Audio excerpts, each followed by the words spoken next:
India's landscape is dotted with over 1,000 ancient fortresses. While most were built as massive military strongholds, their most enduring legacy is a collection of architectural anomalies that defy conventional defense. Garkundar Fort is a primary example.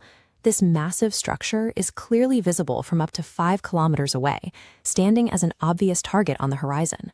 However, the fort employs an optical trick. As travelers approach the site, the architecture seemingly vanishes into the terrain.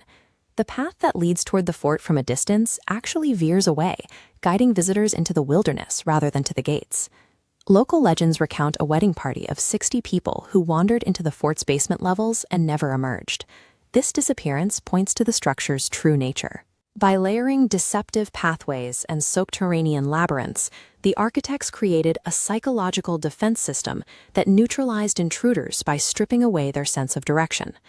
Devgiri Fort, built exactly 900 years ago, relies on a massive vertical geography that isolates it from the surrounding plains.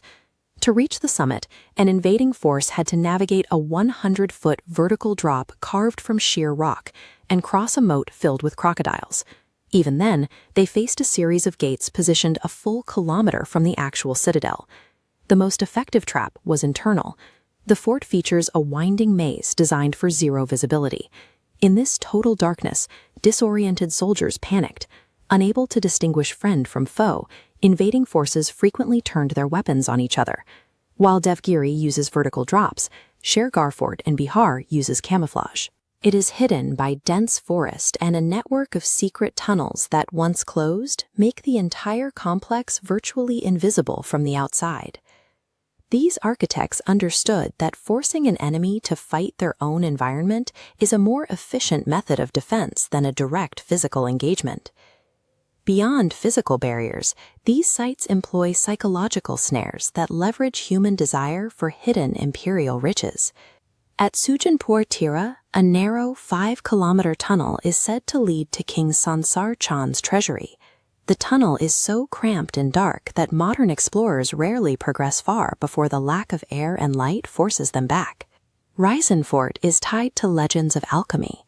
Tradition holds that King Puranmal possessed a stone that could turn iron into gold. Rather than let it fall to his enemies, he allegedly cast it into the fort's reservoir, where it remains lost in the silt. This lure of gold ensures the fort remains a site of interest and danger. The promise of wealth traps treasure hunters in a cycle of searching, keeping the fort's deadly reputation alive through the centuries. In some cases, the violence of a fort's history leaves a permanent mark on local culture. Shaniwarwada was the site of the 1773 murder of a young ruler, Narayan Rao, betrayed and killed by his kin within these walls. Local accounts claim his cries for help still echo through the stone archway today, turning the site into a place of cultural mourning and fear. The most extreme example is Bangar Fort.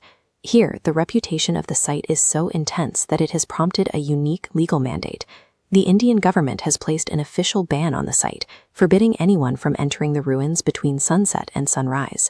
This restriction is backed by reports of unexplainable sounds and scents in the dark. Local residents even describe the distinct smell of perfume and the sounds of weeping emanating from the ruins after dark. Historical trauma creates a barrier of fear that persists long after the gates have rotted away.